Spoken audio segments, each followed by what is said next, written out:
Olá, vim apresentar um trabalho sobre resolução de problemas, onde neles vamos apresentar as estratégias de resolução e representação da resolução com o uso de ilustração. Então, ao longo do problema, vão ter essas situações, problemas, né, que a gente vai resolver. Esse trabalho é da disciplina Metodologias do Ensino da Matemática 1, da Universidade Federal de Alagoas, licenciatura em Matemática. Os componentes do grupo são eu, Adriano Nascimento, Eu, que sou Esterlina Nicásio, Eu, Giovanni Augusto. Guilherme Melo e Juniele Ataide. Aqui estão algumas competências gerais da BNCC, né, que envolvem a resolução de problemas, né? Vou passar aqui. E temos também as competências específicas da matemática em si, onde a gente vai utilizar processos e ferramentas matemáticas, né, para modelar e resolver esses problemas que são do nosso cotidiano, do cotidiano dos alunos. Bom, temos agora a primeira situação, problema, que fala que João ele tem R$ 8. Quanto falta para ele completar R$ 35? A primeira forma de resolução, nós podemos pegar as informações dadas no problema, que é o valor atual, onde João ele tem R$ 8, e o valor desejado, que é R$ 35. Podemos montar, assim, uma equação, sendo x o valor que falta. Essa equação ficará da forma 8 mais x igual a 35. Nós podemos isolar o x, passando o 8 para o outro lado da igualdade, onde ele irá negativo, e assim nós teremos a solução de que x é igual a 27, ou seja, o valor que falta é R$ 27. Já a segunda resolução, a gente pegou o seguinte, que João inicialmente possuía R$ 8. Acrescentando mais R$ 2, ele totalizou R$ 10. Adicionando mais R$ 10, João terá R$ 20 no total. Adicionando mais R$ 5 três vezes, ele vai totalizar R$ 35, que é o que ele queria. Ou seja, pegando os valores de R$ 2, de 10 e 5 três vezes, ele vai fazer a seguinte equação, que é 2 mais 10 mais, entre parênteses, 5 vezes 3, fecha parênteses, igual a R$ 27, que é o que ele queria.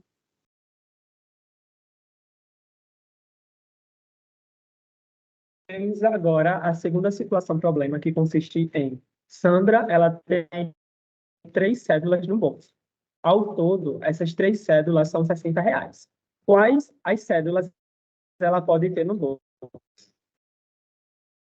A primeira solução, né, a primeira forma de resolução, é que a Sandra poderá ter a seguinte combinação de cédulas. Uma cédula de R$ 50, que está ilustrada por essa nota aqui, né, no meio, e duas cédulas de R$ 5, que estão do lado de 50. Então, 5 mais 50 mais 5 dará o total de R$ 60. A outra forma de resolução é bastante similar com a anterior, sendo que aqui a gente mudou o valor das cédulas, certo? Ao contrário de ter duas de 5 e uma de 50, nesse caso a gente vai ter 3 cédulas de R$ 20, que está ilustrado aqui abaixo. Então a gente vai ter R$ 20 mais 20 mais 20, que vai totalizar em R$ 60. Juniele, e hoje eu vou falar sobre o problema 3. Então, José, ele separou 2/5 de um terreno para construir um galinheiro, 1/3 para cultivar alface e o restante que sobrou do terreno para a plantação de tomate. Em que fração do terreno José vai cultivar o tomate?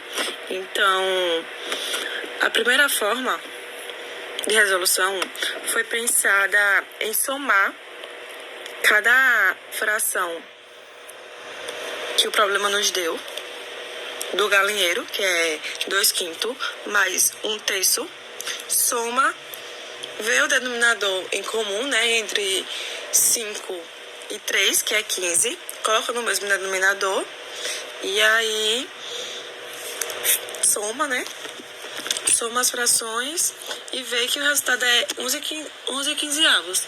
Então, De 11 quinzeavos falta quanto para 15 sobre 15? Ou então faz 15 sobre 15 menos 11 quinzeavos. Que aí a gente consegue encontrar o valor restante, o resto, né? Que vai ser a plantação de tomate. E a segunda forma de resolução vai ser pensado na parte total do terreno, subtraído o que foi utilizado. E o restante que ficar vai ser para a cultivação de tomate. Então, você pega o total, que é 1, menos 2/5, menos 1/3. O que sobrar vai ser o tomate. Então, colocar tudo no mesmo denominador, no mesmo, no caso, o menor múltiplo comum entre 1, 5 e 3, né? E aí vai ser 15. E aí faz a subtração direto. E diretamente já encontra 14 quinzeavos. A diferença do primeiro para o segundo é que no primeiro você não encontra diretamente o valor da plantação do tomate. No primeiro você encontra a soma do galinheiro com a soma da cultivação do alface. E aí você precisa pensar que você não é aquele resultado para o tomate. Você precisa pensar que aí você precisa subtrair do valor total para você achar o valor da cultivação do tomate. Já na segunda forma, você já encontra diretamente a parte da cultivação do tomate. Bom, a situação problema 4 diz que João ele tem 10 anos e mora no 5º andar do edifício das Flores. Todos os dias ele acorda às 7 horas da manhã para tomar café e ir para a escola. Sua amiga Marina tem 8 anos e mora no 2º andar do mesmo prédio. Eles vão sempre junto para a escola. Quantos anos João tem a mais que Marina? A primeira forma de resolução, nós utilizamos o material, o ábaco digital, para poder fazer a subtração da idade de João e da de Marina. Nós temos aqui na primeira imagem, a primeira imagem do ábaco, que ele contém uma dezena, ou seja, que está simbolizando a idade de João. Na segunda imagem, contém 8 unidades que está simbolizando a idade de Mariana. Nós fizemos a subtração, né, nós teremos a diferença entre essas duas idades, que no caso vai ser 2 unidades. E como nós estamos trabalhando com a idade, logo 10 menos 8 é igual a 2. Então, 2 anos é a diferença entre a idade deles. Já a segunda forma de resolução diz o seguinte: a idade de João, que é 10, é a mesma coisa que se for reescrever da forma de 5 vezes 2. Já a idade da sua amiga, que é 8, também a gente pode escrever como sendo 2 vezes 4. E eu peguei os seguintes números, o 2 e o 4. E com isso eu retirei 2 de 4, que seria teoricamente 2, que seria os anos de diferença de cada um. Bom, finalizando essa parte de problemas, nós vamos para a resolução do Sudoku, e ele desenvolve o raciocínio lógico. Também baseado nas competências específicas da BNCC e também nas competências específicas da matemática, trazendo também as suas regras. O Sudoku, ele também a sua origem, nós temos aqui, e podemos explicar como funciona a resolução do Sudoku, através do nível fácil, médio e difícil. Então, basicamente, a principal regra do Sudoku é não repetir os elementos, né, na linha, na coluna ou no bloco. Então, partindo disso, dessa principal regra, a gente teve a ideia de colocar a quantidade de elementos que já estão presentes nesse Sudoku e, a partir dele, a gente se basear para completar. Um exemplo disso seria que no primeiro bloco, a gente tem o número 1 na terceira linha, certo? Já no segundo bloco, o número 1 está na segunda linha e na primeira coluna.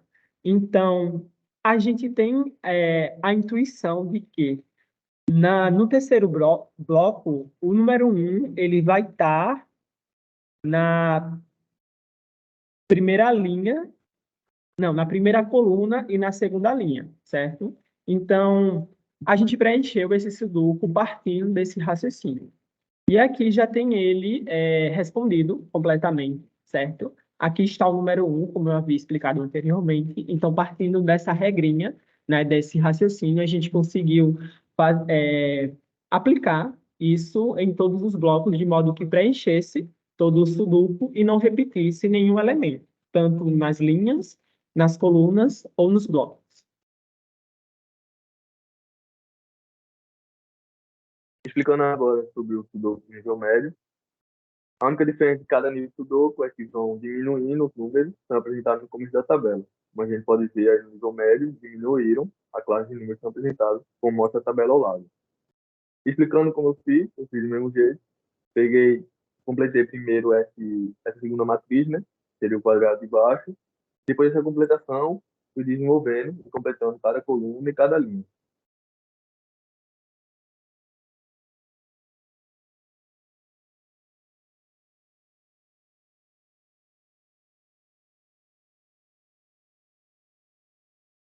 E por último, a gente tem o terceiro nível do Sudoku, que é o difícil, certo? Isso daqui ele vai exigir um pouco dos anteriores, né? Sendo que um pouco mais elaborado o raciocínio.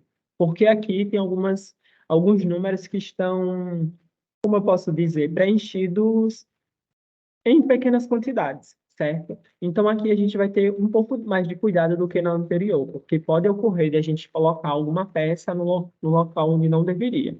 Então, partindo de todas essas estratégias que a gente falou, né, e da principal regra do Sudoku, a gente conseguiu preencher esse nível difícil.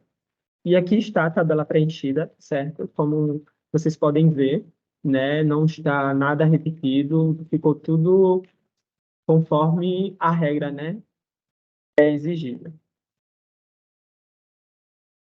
E por fim, chegamos, né, no fim do nosso trabalho. Temos aqui as considerações finais, né, onde neste vídeo a gente viu uma forma de estimular o desenvolvimento do raciocínio lógico nas aulas de matemática, utilizando o Sudoku e formas diversas de resolver o mesmo problema e também apresentando representações com ilustrações na resolução. Obrigado pela atenção, até mais.